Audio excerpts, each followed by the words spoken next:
put your name in to win the tickets and also 5 back catalogues of the boys themselves. Now, when we talk to James, may I just say that the interview took place, of course, in James' bathroom, which will explain the strange sound effects and the slight distortion, as you will hear on my voice, which is actually my knees trembling.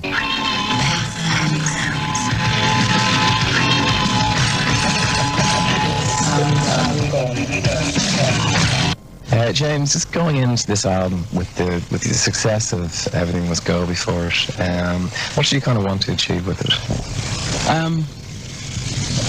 To be honest, after an album where after Everything Must Go, which sold a lot of records, it sold like a million in Britain alone, kind of thing. After you've done, I suppose at the back of your mind, you want to sell as many again. To be honest, you don't make it with that in mind. You don't try and make an album which is going to sell loads of records. But once you've kind of set up that kind of expectation, you know that if you don't sell as many records the second time around, you know that people are going to go, it's a bit of a failure, this album.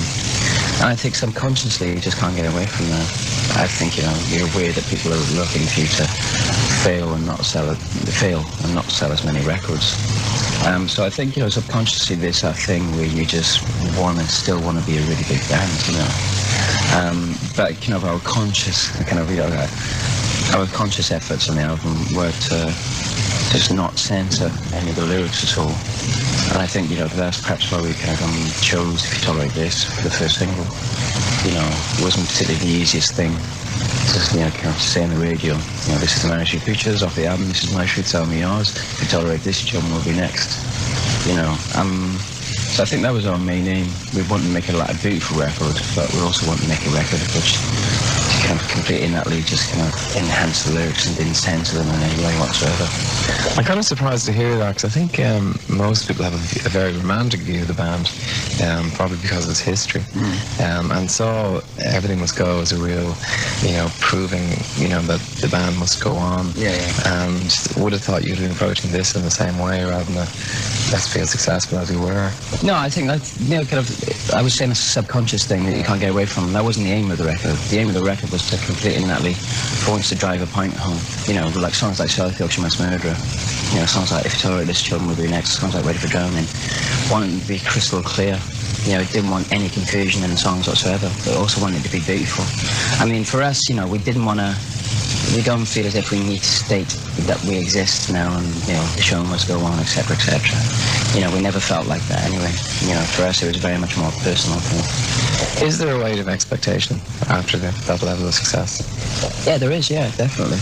And like I said, it's not a conscious thing. I think you only become aware of it after you release a record. It's very much a subconscious thing, And to be honest, it comes from our childhood as well.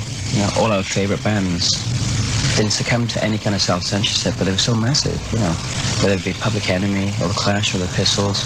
They were bands that operated on major labels, sold millions of records, but still completely innately adhered to what they originally wanted to say. So I think that's another subconscious thing. All our favourite bands weren't little indie bands that sold 4 records or something. All our favourite bands were people that sold millions of records, and that's something you've got to bear in mind, because our favourite bands were very political, but they were still getting their point across to a lot of people. The first impression of the album is kind of sense of loss of youth, and that certainty of youth. That'd be a fair comment? Yeah, I think there's there is a lot of our songs just stains indelibly with that kind of melancholia, I think. I think a lot of the feeling in our songs is is that certain feeling that you've never had much anyway. Anything you've ever wanted was everything you ever wanted was stolen from its birth. Anything you ever wanted was never really given to you. And just that kind of melancholia just pervades everything we do, prevails in everything we do musically, I think. I don't know why. Perhaps it's just like, just being born in Wales, doing the class thing, and like, being brought up in like, kind of when we were teenagers, the miners' strike thing was going on, and it just felt as if like, things are ripped away from you, what you had, which wasn't much, but it was ripped away from you anyway. I think that's where that kind of melancholy comes from, I think. I also felt, I saw you in the Astoria, I think it must have been 1990 or something. Yeah. And it was like the most exciting, capturing of youth type of band that you could possibly hope for. Do you feel a sense of that, as you get a bit older, wishfully thinking, damn? I think kind of like, if you've got a kind of a visual past to look back at, and you do realise that kind of like you become so much more aware of how old you are. Yeah, definitely. And you realise, you look at yourself when you're young, and you look and sound and act so indestructible, and like, and there's nothing you can do about that. You've just got to try and replace that indestructibility with some kind of vulnerability, I think. Kind of like you've got to try and, like I said in this album, Nick set his stall up with a lot of lyrics. He said, kind of, he was very clear about what he was trying to say in a lot of those lyrics. And so therefore made himself more vulnerable, but all the better for it, I think. You just got to try and replace one thing with the other. And you can't pretend, to be like, 20 forever or 19 or whatever. It's just stupid. I get a second impression on the album of a band kind of drawing breath kind of before it decides where next, or what do you see as the next stage for the Manics? I think it's kind of like, I think you're definitely right about that. It's almost like a caesuric pause sometimes. It's like that something else is going to happen by the time that album is finished. By the time when This Is My Truth finishes, you kind of know that something else is around the corner. And like, that's one of the best parts of being in the group, where you can actually feel something coming, but you don't know where it is. And like, I just know that, Everything Must Go and This Is My Truth is definitely part of, that's a period that is definitely kind of, going, if not gone, kind of thing. I just know that kind of, with Nick, I always say that I always want to do my London Calling, and he says he always wants to do his White Album. I don't know, perhaps we could meet in the middle there somewhere. Something cool might come out of it. Do you ever think about, you've used Mike Hedges for the last two albums. Yeah. Do you ever think about, working with somebody that might, produce something from you that would surprise you or something?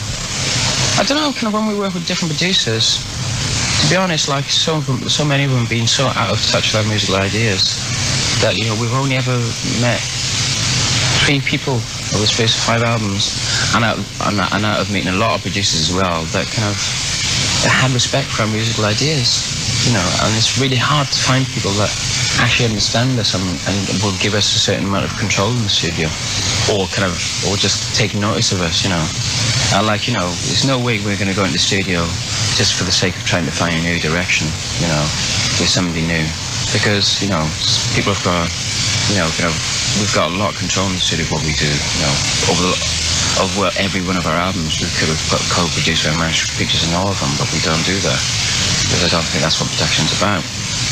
But I'm not going to just go in the studio with, Daniel Lanois or something just for a laugh, just because I think he's gonna put something upon us and just give us a new sound.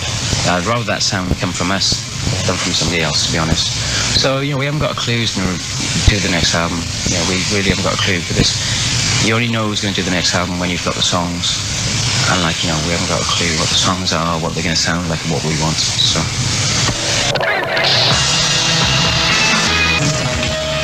Talk about live for a moment. I saw you at Slane last year. That was a huge crowd. Do you ever get a sense of, a crowd can be too big for you to deal with? Yeah, I suppose so. Definitely, yeah. We kind of got, I think we know, what's really cool. And we've done a lot of gigs, we've done gigs ranging from, from 100 to like, to nearly 100,000, And for me that felt a bit too big. It did. But, you've got to remind yourself that it wasn't our gig. When the Verve got on stage, they probably felt it was cool,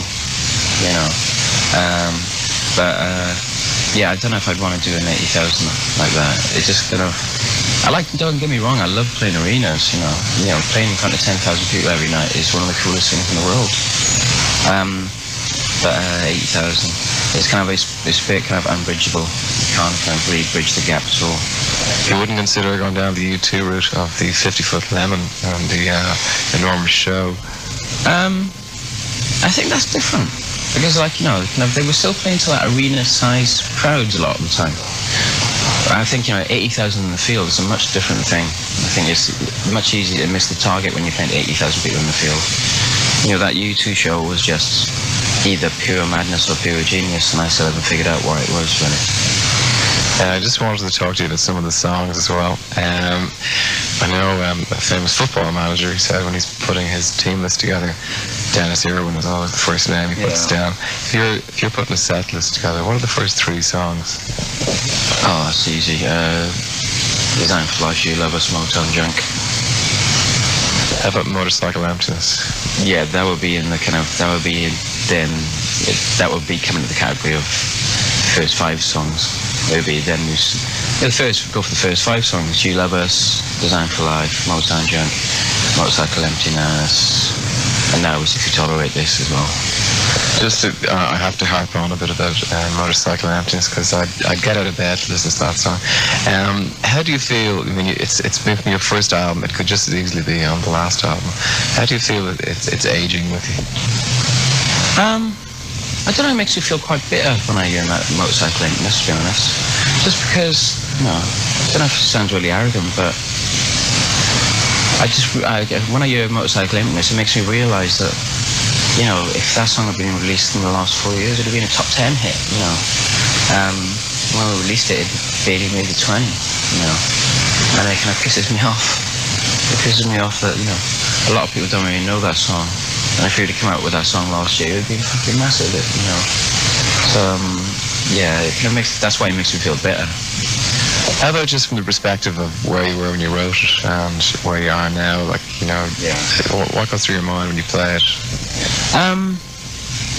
To be honest, when I play Motorcycle now, in the nights when I feel really focused and concentrated, it makes me feel... it makes me just feel completely validated. That validates everything we ever wanted to say. Motorcycle Emptiness want to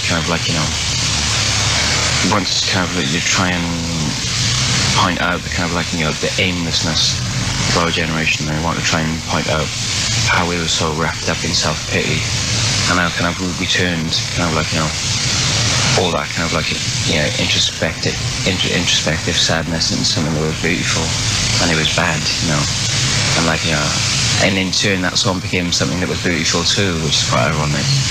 And when I when I hear that song, it just makes me feel right. It just makes me feel as if it validates everything. Because sometimes you look out in the crowd, and and you realise that there are a lot of people there that have grown up with you. And and they're still listening, and they're still understanding that song. And it's just really cool.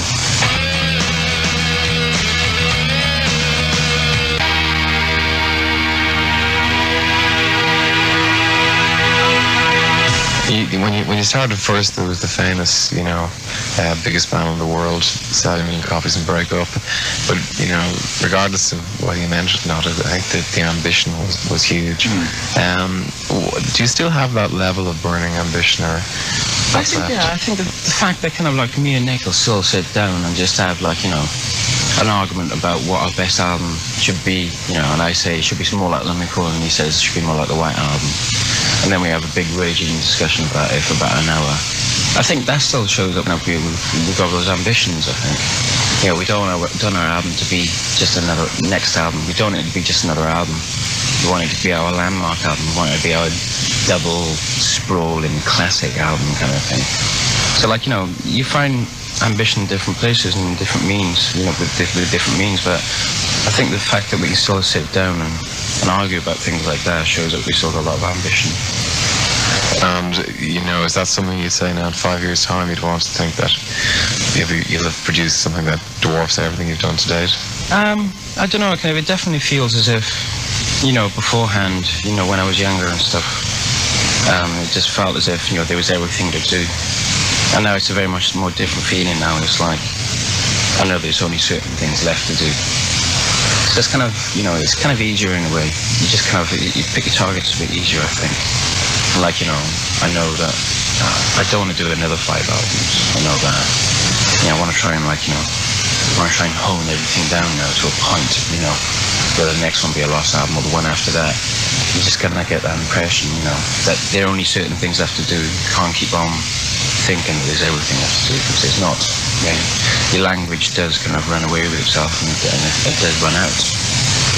Does America interest you? Somewhere you'd like to crack, or is it something you just ignore? I think it's something that, you know, we've ignored since the first album. You know, kind of, obviously we did go to America on the first album for played about 8 gigs, I think.